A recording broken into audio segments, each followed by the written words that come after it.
마가복음 6장 45절로 56절 말씀 우리 한 목소리로 봉독하겠습니다. 시작.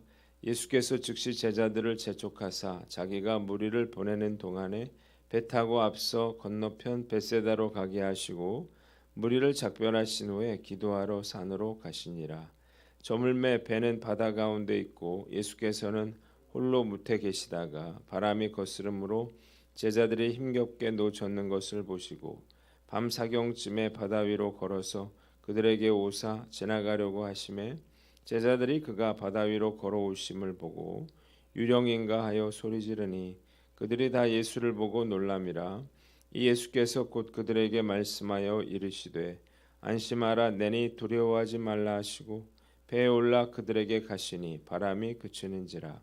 제자들이 마음에 심히 놀라니 이는 그들이 그 떡 떼시는 일을 깨닫지 못하고 도리어 그 마음이 둔하여졌음이로라.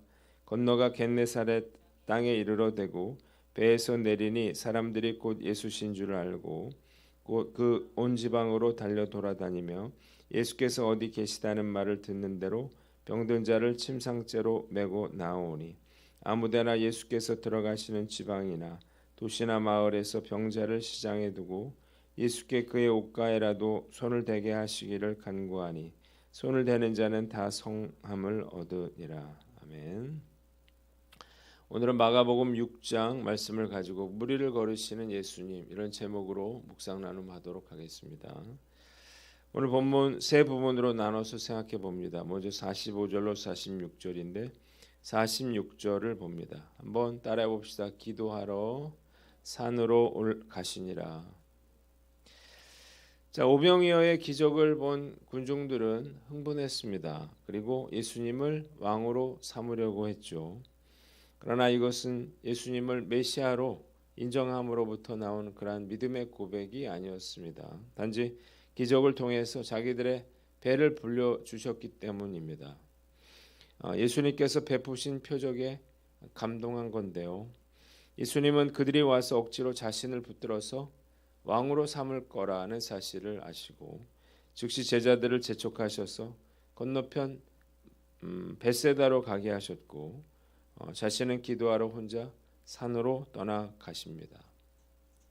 한번 따라해 봅시다. 홀로 기도하라. 자, 예수님은 홀로 기도하기 위해서 산으로 올라가셨습니다. 말씀을 보면 예수님께서는 공생애 내내 규칙적으로 이렇게 혼자 기도하는 시간을 가지셨다는 겁니다. 그래서 이런 홀로 기도하는 시간을 통해서 무리의 그릇된 기대와 유혹에도 흔들리지 않고 하나님의 뜻을 따라 십자가를 향해서 묵묵히 전진할 수 있는 그러한 힘을 얻게 되신 것입니다. 오늘 말씀을 통해서 과연 나는 이렇게 예수님처럼 하나님 앞에 홀로 나아가서 기도하며 머무는 시간이 있는가 우리가 한번 생각해 봐야 되겠죠. 나이가 들어가면서 바쁜 일이 많이 생기더라고요. 해결해야 될 그런 일들도 많고 또 만나야 할 사람들도 많은데 자칫 잘못하다가는 나 자신을 잃어버리고 또 이리저리 흔들리는 허수아비와 같은 그런 존재가 될 수 있다는 것입니다. 오늘 나는 어떤가 한번 생각해보고 우리가 드리는 이 새벽 기도가 형식적인 기도 시간이 되지 않고 우리가 홀로 하나님께 나아가 또 그 하나님과 독대하는 그러한 귀한 시간 되시기를 주님의 이름으로 축원합니다. 두 번째는 사람들의 평가와 인기에 연연하지 말아라는 것입니다. 한번 따라 봅시다. 사람들의 평가와 인기에 연연하지 말라. 자, 예수님의 인기는 정말 하늘을 찌를 듯했습니다. 무려 5천 명이 이제 오병이어의 기적을 경험했기 때문인데 이런 예수님의 인기는 순간적이고 일시적인 그러한 것이었습니다. 이렇게 예수님을 환호하던 자들이 예수께서 잡히시자 어떻게 했습니까? 예수를 십자가에 못 박아라 이렇게 소리치는 자들로 돌변했다는 거예요. 예수님은 이 사실을 잘 알고 있었기에 그들을 떠나서 산으로 올라가신 겁니다. 그래서 이렇게 극단적인 상황에서도 흔들리지 않을 수 있었던 거예요. 인기에 취하지 않고 또 자신을 적대해도 무너지지 않을 수 있었던 것입니다. 인기라고 하는 것은 바람과 같은 것이죠. 나를 인정하고 지지하던 사람들이 언제 돌아서서 나에게 비수를 꽂을지 알 수 없습니다.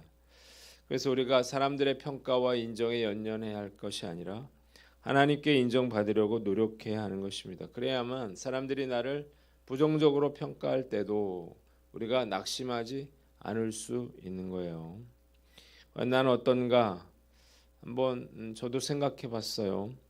그런데 아직도 주변 사람들, 하나님보다 주변 사람들의 평가와 인정에 여전히 마음을 두고 있구나, 그런 생각을 했습니다. 얼마 되지 않는 유튜브 구독자 수를 매일 확인을 하게 되더라고요. 다른 사람의 평가에 신경 쓰는 것에 10분의 1만 주님을 위해서 주님의 평가에 신경 쓸 수 있다면 정말 주님이 얼마나 우리를 기뻐하실까, 이런 생각이 듭니다. 오늘 나는 어떤가요? 온전히 하나님께만 인정받는 그것에 온 마음을 쓰는 저와 여러분들 되시기를 주님의 이름으로 축원합니다. 두 번째는 47절로 52절인데 50절을 봅니다. 한번 따라해 봅시다. 안심하라, 내니 두려워하지 말라. 자, 예수님이 산으로 올라가시고 날이 저물자 제자들은 바다로 내려가서 배를 타고 바다를 건너 가버나움으로 떠납니다. 어둠 속에 이 배를 저어가는 건 참 쉬운 일이 아니겠죠. 설상가상으로 큰 바람이 불고 폭풍이 일어나기 시작했습니다. 제자들은 6시간에서 무려 9시간에 걸쳐서 폭풍과 싸웠음에도 불구하고 고작 6km밖에 나아가지 못했습니다. 그래서 두려움에 빠졌습니다. 이 문제를 그들이 해결할 능력이 없었기 때문입니다. 그러나 그들이 겪고 있는 고통의 원인은 이 어둠 속의 파도를 만났기 때문이 아니라 예수님께서 그들과 함께 하시지 않는다고 생각했기 때문입니다. 한번 따라해 봅시다. 예수님의 도우심을 잊지 말라. 우리의 인생에도 이렇게 갈릴리 바다처럼 왜고 없이 풍랑이 불어옵니다. 갑자기 우리가 직장을 잃을 수도 있고 또 질병이 찾아오고 자녀의 문제가 생기고 또 직장과 사업에 감당할 수 없는 그런 고난이 폭풍처럼 물려올 수 있는 것입니다. 한순간에 또 사고나 질병으로 인해서 참 어려움을 겪는 그런 가정들이 얼마나 많은지 몰라요. 저는 누군가에게 이런 어려운 일이 생겼다라고 하는 소식을 들을 때 절대 남의 이야기로 듣지 않습니다. 얼마든지 나에게도 일어날 수 있는 그러한 일이라는 사실을 잘 알고 있기 때문이에요. 이런 풍랑이 고통스러운 것은 내 힘으로 해결할 수가 없기 때문입니다. 해결할 수 있고 또 내가 의지할 대상이 있다면 그러면 누가 걱정하겠습니까? 해결할 수가 없고 의지할 대상이 없기 때문에 우리가 고통스러워하고 불안해하는 거죠. 자, 이런 두려움이 우리를 우울하게 만드는 그런 원인인데요. 이럴 때마다 우리가 알아야 될 것은 예수님이 찾아오셔서 풍랑을 잠잠케 하시고 우리를 구원해 주실 것이라는 것입니다. 예수님을 믿어도 우리의 인생에는 풍랑이 불지만 우리가 불신자들과 근본적으로 다른 것은 예수님이 계시다는 것입니다. 우리가 위기 상황에 처하면 그 예수님께서 우리를 구하러 오신다는 사실을 믿으시기를 바랍니다. 자, 제자들이 이렇게 두려워했던 이유가 뭐예요? 예수님이 지금 같이 계신 게 아니고 산으로 홀로 기도하러 가셨기 때문이에요. 새벽 3시에 자기들이 이렇게 어려움에 처했다는 사실을 예수님이 알 리도 없고 그리고 안다 한들 찾아올 수가 없는 거잖아요. 자, 그러나 기도 중에도 예수님은 제자들에게 시선을 거두지 않았고 풍랑으로 고통받는 것을 아시자 즉시 그들에게 달려오셨다는 것입니다. 자, 오늘 나는 어떤가 우리가 한번 살펴봐야 되겠죠. 인생에서 정말 감당할 수 없는 풍랑을 만나서 내가 예수님의 도우심을 기대하기보다는 당황해서 우왕좌왕하고 또 불안하고 두려워하고 있지는 않는가. 오병이어의 기적을 경험하고도 바다를 걸어오시는 주님을 보고 두려워할 정도로 마음이 둔했던 이 제자들처럼 주님께서 나의 어려움을 알고 계시고 반드시 도와주실 것이라고 한 사실을 믿지 못하고 있는 것은 아닌가. 오늘 말씀 앞에서 나 자신을 돌아보고 우리의 믿음 없음을 회개하고 언제 어떤 상황 가운데 처하게 되더라도 예수님께서 나와 동행하여 주시고 어떤 풍랑도 잔잔케 해주실 것을 믿는 저와 여러분들 되시기를 주님의 이름으로 축원합니다. 두 번째는 가장 적절할 때 오신다는 사실을 확신하라는 것입니다. 한번 따라해 봅시다. 가장 적절할 때에 오신다는 사실을 확신하라. 자, 예수님께서 제자들이 풍랑을 만났을 때 좀 늦게 나타나신 것처럼 보입니다. 자, 왜 예수님은 제자들이 이렇게 어려움을 겪고 있는데 왜 즉시 오시지 않고 풍랑을 감당할 수 없는 상황이 되셔야 그제서야 오셨는가? 그때가 가장 적절한 때이기 때문이에요. 너무 빨리 나타나시면 이 풍랑을 통해서 배워야 할 것들을 배울 수가 없는 것입니다. 좀 늦게 나타나셨기 때문에 그들이 예수님께서 바다와 풍랑도 잔잔케 하시는 분이라는 사실을 정말 머리가 아니라 가슴으로 느낄 수가 있었던 것입니다. 어려움을 당했는데 아직 예수님이 나타나시지 않았더라면 조금 더 버티시기 바랍니다. 예수님의 발걸음은 조금 느린 발걸음이에요. 그러나 우리가 알아야 될 건 반드시 우리를 실망시키시지 않는다는 것입니다. 주님이 우리의 기도에 좀 늦게 응답하시는 것은 그 나름대로의 이유가 있다는 사실을 믿으시기를 바랍니다.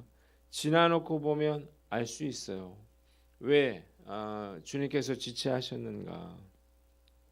가장 중요한 순간에 나타나셔서 풍랑을 잠재우시고 나를 구원해 주실 거라고 하는 그 온전한 믿음으로 주님을 신뢰할 수 있는 저와 여러분들 되시기를 주님의 이름으로 축원합니다. 마지막으로 53절로 56절 말씀인데 56절을 봅니다. 한번 따라 봅시다. 예수께 손을 대는 자는 다 성함을 얻으니라.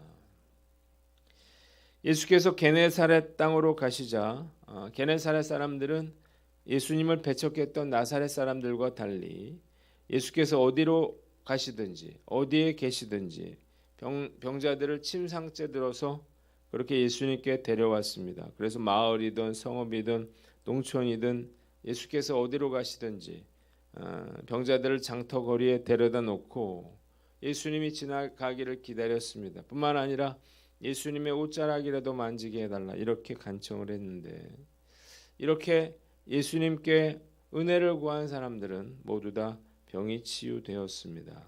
한번 따라 봅시다. 확신을 가지고 주님께 구하라. 자, 갈릴리 사람들은 예수님을 배척했습니다. 그래서 갈릴리에는 아무런 기적도 일어나지 못했죠. 그러나 게네사렛 사람들은 필사적으로 병자들을 데리고 예수님께 찾아왔습니다. 왜 그랬습니까? 예수님께서 이 병자들을 치유하신다고 하는 그런 믿음과 확신이 있었기 때문이에요. 심지어 그들은 예수님의 옷깃만 잡아도 병이 나을 수 있다고 그들은 믿었습니다. 그래서 믿음으로 예수께 나온 자들은 모두 고침받는 그러한 축복을 누리게 된 것입니다. 자, 오늘 말씀 앞에서 과연 나는 어떤 사람인가를 우리가 한번 생각해 봐야 되겠죠. 어떤 문제든 예수님이 해결해 주실 수 있다고 그렇게 믿고 확신했던 게네사렛 사람들처럼 그렇게 내가 예수님을 찾고 구하고 있느냐는 것입니다. 우리가 다른 사람이 뭐라고 하든 상관없어요. 그분께서 문제를 해결해 주실 때까지 우리는 주님께 구하고 또 구해야 할 것입니다. 주님은 간절히 구하는 자의 기도를 거절하지 아니하시고 주님께 손을 내미는 사람은 누구든지 손을 잡아주시고 또 품에 안아주실 줄 믿습니다. 우리가 당하고 있는 그러한 어려운 그러한 문제는 무엇인가요? 그것이 재정적인 문제이든 또 질병의 문제이든 관계의 문제이든 주님께 모든 것을 아뢰므로 문제를 해결받는 저와 여러분들 되시기를 주님의 이름으로 축원합니다. 기도하겠습니다. 하나님 아버지, 확신과 믿음으로 주님께 우리가 구함으로 우리의 모든 문제가 해결받게 하여 주시옵소서.